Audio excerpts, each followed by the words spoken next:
유심칩만 털리는 줄 알았죠? 사실 당신 정보는 카톡에서 다 흘러나가고 있었습니다. 요즘 뉴스 보셨나요? SKT 유심 해킹 사태로 수많은 사람들이 깜짝 놀라고 불안해하고 계십니다. 그런데 말입니다. 정작 더 무서운 건 따로 있습니다. 우리가 매일같이 쓰는 카카오톡, 그 안에서 이름, 사진, 가족 정보까지 범죄자 손에 넘어가고 있다는 사실 알고 계셨나요? 설마 내 것도? 예. 지금 이 순간에도 당신 이름과 사진이 어딘가에서 악용되고 있을 수 있습니다. 오늘 영상 절대 가볍게 보시면 안 됩니다. 단 한 번의 클릭, 단 한 줄의 상태 메시지로 내 정보가 새어나가는 걸 막을 수 있느냐 없느냐, 그 갈림길에 지금 서 계신 겁니다. 지금 알려드리는 설정 4가지만 바꿔주시면 보이스피싱, 문자 사기, 개인정보 유출, 당신과는 먼 얘기가 됩니다. 영상을 끝까지 보시고 꼭 설정 하나하나 직접 따라 해보시길 권해드립니다. 이 영상 한 편이 당신과 가족을 지키는 결정적인 한 수가 될 수 있습니다. 시작하기 전에 구독과 좋아요, 그리고 알림 설정까지 꼭 부탁드립니다. 이런 중요한 정보 다음에도 가장 빠르게 전해드릴 수 있도록 황금노년이 언제나 함께 하겠습니다. 이 정보는 나 혼자만 알면 소용없습니다. 우리 가족, 형제자매, 친구들한테도 꼭 알려주셔야 해요. 함께 막아야 막을 수 있습니다. 그럼 지금부터 내 정보 지키는 첫 번째 설정부터 하나씩 알려드릴게요. 자, 이제 시작해 봅시다. 첫 번째로 꺼야 할 설정은요, 바로 전화번호로 친구 추가 허용이라는 기능입니다. 이게 뭐냐면요, 누군가 내 전화번호만 알고 있어도 그 사람이 내 카톡 친구 목록에 자동으로 추가될 수 있게 만드는 기능이에요. 이걸 그냥 두면 어떻게 되느냐? 범죄자들이 수천 개의 전화번호를 아무렇게나 저장해 둡니다. 그 다음 카톡을 켜면 실명을 쓴 사람들, 가족 사진을 걸어 놓은 사람들, 상태 메시지의 감성, 글귀 적어 놓은 사람들 전부 다 떠요. 그 중에서 이 사람은 낚을만 하겠다 싶은 사람을 골라서 아주 정교하게 피싱 문자를 보냅니다. 그래서 요즘 그런 문자를 많이 받는 거예요. 홍길동님, 결제 오류가 발생했습니다. 김순자님, 택배가 반송되었습니다. 이렇게 내 이름이 적힌 문자가 오면 누구라도 순간 깜짝 놀라게 됩니다. 그 순간 그 한 번의 클릭이 나를 위험에 빠뜨리는 거예요. 그러니 지금 당장 이 기능부터 꺼야 합니다. 방법은 아주 간단해요. 먼저 카카오톡을 실행합니다. 노란색 아이콘 보이시지요? 그걸 눌러서 들어가세요. 그 다음 오른쪽 위에 보면 작은 톱 니바퀴 모양 설정 버튼이 있어요. 그걸 눌러주시면 친구 관리라는 메뉴가 보입니다. 친구 관리를 누르고 조금만 아래로 내려보면 전화번호로 친구 추가 허용이라는 항목이 있습니다. 그게 지금 노랗게 켜져 있을 거예요. 이걸 꺼주세요. 노란불이 꺼지면 설정이 완료된 겁니다. 이제는 아무리 누가 내 번호를 저장해도 그 사람한테 나는 절대로 보이지 않습니다. 내 얼굴도, 내 이름도, 내 상태 메시지도 다 숨겨지는 거예요. 혹시 걱정되실 수도 있어요. 그럼 내가 친구 추가도 못하는 거 아니야? 그런데 아닙니다. 이건 상대방이 내 번호만 가지고 나를 자동으로 추가하지 못하게 하는 기능이에요. 내가 친구를 추가하고 싶으면 언제든지 직접 추가하실 수 있어요. 쉽게 말해 이건 마치 우리 집 현관문에 자물쇠를 다는 것과 같습니다. 이 설정을 끄는 건 허락받은 사람만 우리 집에 들어올 수 있다는 뜻이에요. 작은 설정 하나지만 범죄자들의 접근을 막는 아주 강력한 방패가 되어줍니다. 이제 첫 번째 설정 성공하셨습니다. 두 번째 설정을 말씀드릴게요.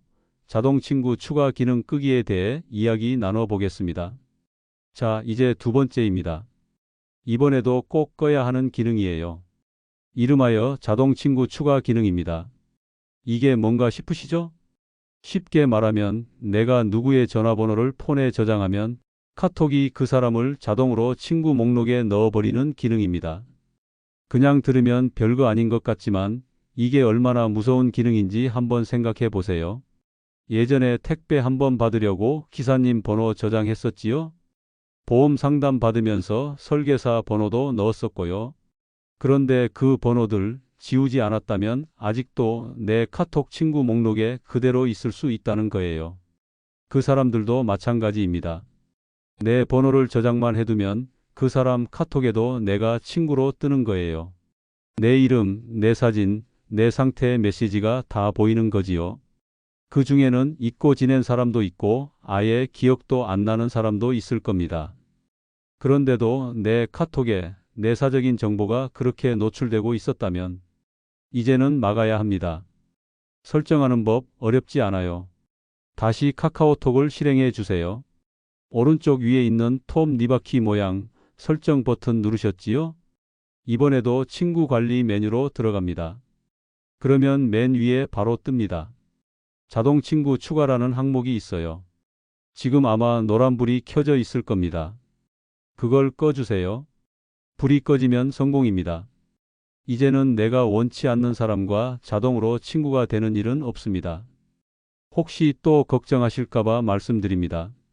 이거 끄면 친구 추가가 안 되는 거 아냐? 그렇지 않습니다. 자동으로 추가가 안 될 뿐이지 내가 원하는 사람은 언제든지 직접 친구 추가하실 수 있어요. 예전엔 우리가 대문을 활짝 열어놓고 살던 시절이 있었지요.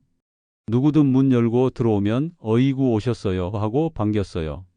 그런데 요즘은 그렇지 않잖아요. 이제는 필요한 사람만 내가 직접 문을 열고 맞이하는 시대입니다. 카톡도 마찬가지입니다. 내 정보를 지키기 위해서 자동 문을 닫아두고 내가 원할 때만 열어주는 겁니다. 이 설정 하나로 훨씬 더 안전해질 수 있어요. 이제 두 번째 설정도 끝났습니다. 우리가 가장 많이 놓치고 있는 부분, 실명 사용의 위험성과 닉네임 설정에 대해 이야기해 드릴게요. 세 번째는 조금은 생소하게 들릴 수 있지만 정말 중요한 이야기입니다. 바로 카톡 이름을 실명이 아닌 닉네임으로 바꾸는 것입니다. 생각보다 많은 분들이 이걸 모르고 계세요. 사실 저도 예전엔 제 이름 석자를 당당하게 써놓고 다녔습니다. 그게 뭐 부끄러운 일도 아니고 어릴 때부터 이름에 자부심도 있었으니까요. 그런데요, 요즘 시대는 다릅니다. 그 이름이 범죄자들에겐 아주 유용한 도구가 된다는 걸 알고 나면 절대 그냥 둘 수 없습니다. 보이스피싱 조직이나 스미싱 범죄자들은 카톡에서 실명 쓰는 사람만 집중적으로 노립니다. 왜냐고요? 그 이름을 그대로 문자에 넣어서 정교한 사기 메시지를 만들 수 있으니까요. 홍길동님, 결제 오류가 발생했습니다. 김영희님, 고객님의 계정이 정지되었습니다. 이렇게 이름까지 정확하게 들어간 문자가 오면 누구라도 순간 움찔하면서 눌러보게 됩니다. 근데 그 이름 누가 알려줬을까요? 그건 바로 나. 카톡에 당당하게 적어놓은 내 이름입니다. 카톡은 사실상 내 개인정보 유출의 시작점입니다. 이걸 막기 위해서는 당장 이름을 바꿔야 해요. 방법은 아주 간단합니다. 카톡을 열고요. 메인 화면 위쪽에 내 이름, 내 사진 있는 부분 보이시죠? 그걸 눌러줍니다. 그럼 내 프로필이 나오고 프로필 편집이라는 메뉴가 보여요. 그걸 누르면 이름을 수정할 수 있는 창이 뜹니다. 이제 여기서 실명 대신 닉네임을 적어주시면 됩니다. 예를 들어서 김영희 대신에 우리 집 귀요미, 박철수 대신에 산책 매니아, 이순자 대신에 꽃보다 엄마. 이런 식으로 말이죠. 이렇게 바꿔놓으면요. 범죄자들이 그 이름으로 나를 특정하기가 어렵습니다. 게다가 진짜 나를 아는 사람들은 별명으로 바꿔놔도 다 알아봅니다. 걱정 안 하셔도 돼요. 사실 이름이라는 건요. 가장 큰 개인 정보입니다. 주민등록번호보다도 요즘 시대엔 실명이 더 큰 단서가 됩니다.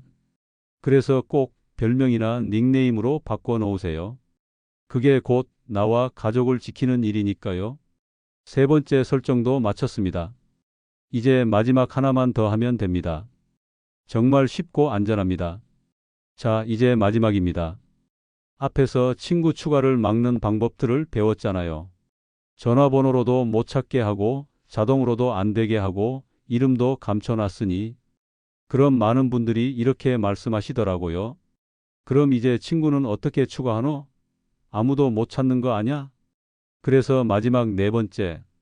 오늘 이야기의 마무리는 바로 이겁니다. QR코드로 친구 추가하는 방법. 들어보셨죠? 요즘 명함 대신 QR코드 주고받는 사람들도 많습니다. 이게 바로 가장 안전하고 정확한 방법이에요. 이해하기 쉽게 설명드릴게요. QR코드는 말하자면 내 명함입니다. 전화번호도 아이디도 이름도 몰라도 내 QR코드 하나만 보여주면 상대방은 단 한 번의 스캔으로 나를 친구 추가할 수 있어요. 자, 방법 알려드립니다. 먼저 카카오톡을 실행하세요. 오른쪽 위에 익숙한 톱 니바키 설정 버튼 누르시고요. 그 안에 전체 설정으로 들어갑니다. 그 다음 제일 위에 있는 내 프로필을 눌러보세요. 그 안에 보면 내 프로필 QR이라는 항목이 딱 있습니다. 그걸 눌러보시면 내 QR코드가 화면에 나옵니다. 이걸 친구나 가족에게 보여주시고 상대방은 그걸 사진 찍듯이 스캔만 하면 됩니다. 그럼 끝이에요. 정말 간단하죠? 이제는 전화번호 몰라도 됩니다. 아이디 찾느라 고생할 필요도 없어요. 그냥 QR코드 하나면 안전하게, 정확하게 친구를 추가할 수 있습니다. 그리고 중요한 건 이 방식은 내가 보여줄 사람한테만 보여주는 거예요.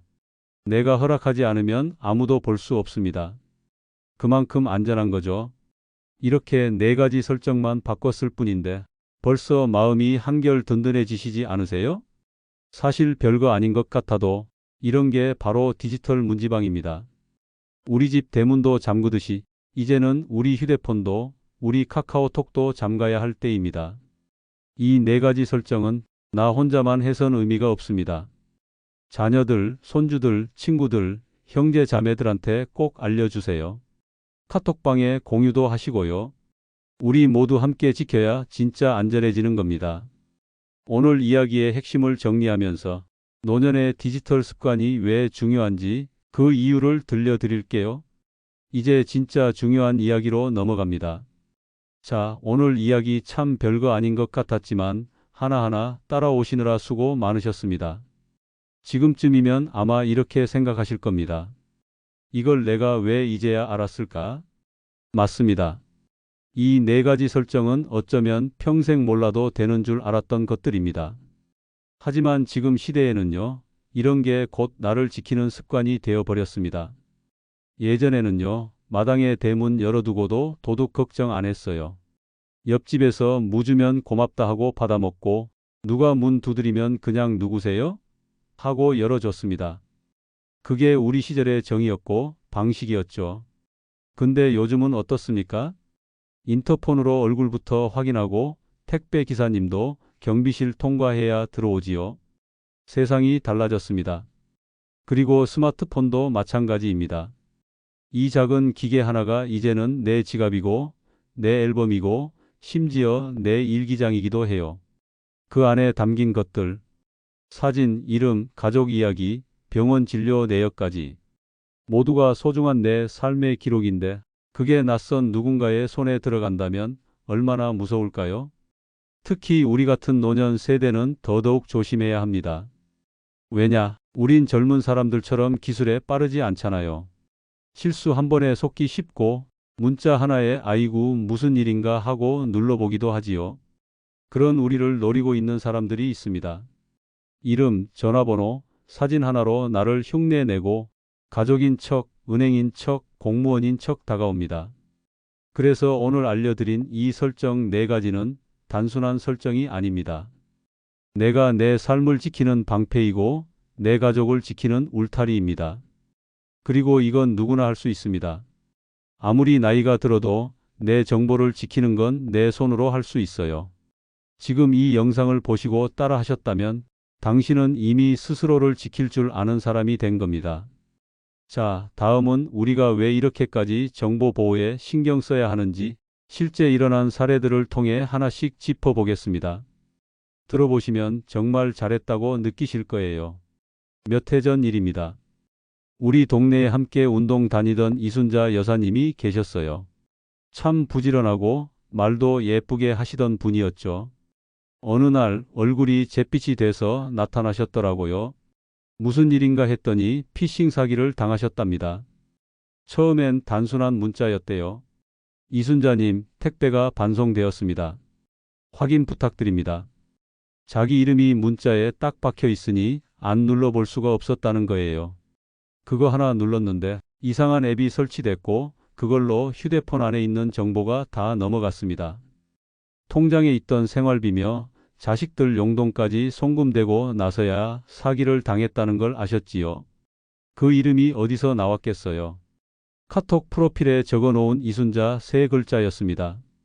사진도 걸어놨고 상태 메시지도 오늘은 감기 기운이 있네요 라고 적어두셨던 게 사기꾼들 눈엔 이 사람은 접근해도 된다는 신호였던 거죠. 또 한 번은 제 고향 친구 윤식이는 보이스피싱 전화 한 통 받고 자기 딸 계좌로 300만 원을 송금했어요. 왜 그랬느냐고 하니까 그 사람들이 딸 이름도 알고 직장도 알고 심지어 딸 사진까지 문자로 보내줬다는 겁니다. 그 정보들 전부 카톡 상태 메시지랑 사진첩에서 가져온 거였어요. 어르신 따님이 지금 사고로 입원 중입니다. 응급처치비가 부족합니다. 그 한마디에 다 무너진 겁니다. 이 이야기를 들으면 참 화도 나고 속도 상하고 한편으론 부끄럽지요. 내가 왜 그걸 몰랐을까? 그런데 잘못이 아닙니다.